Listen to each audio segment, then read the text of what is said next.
खान साहब की सेहत के मुतालिक, जो कि हमारे लिए एक बहुत ही अहम मसला है। और उस पे मैं यही कहूँगी कि जैसा कि आप सब जानते हैं कि इमरान खान की आँख की तकलीफ तो 85% जो है वो उनकी आँख काम नहीं कर रही है, या आप ये कहें कि ज़ाया हो चुकी है।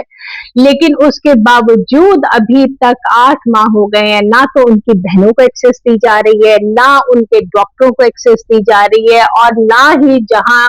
खान साहब और उनकी फैमिली उनका इलाज करवाना चाहती है शिफा इंटरनेशनल में, ना ही वहाँ पे उनको इलाज की सहूलत मुयस्सर दी जा रही है। और मैं आपको बताती चलूँ कि सुप्रीम कोर्ट के चीफ जस्टिस ने ये ऑर्डर पास किए हुए हैं कि इमरान खान को जहाँ वो चाहते हैं इलाज के लिए उन्हें वहाँ एक्सेस दी जाए, और उनके साथ तीमारदारी के लिए उनकी बहन या फैमिली का कोई भी मेंबर जो है वो जाए।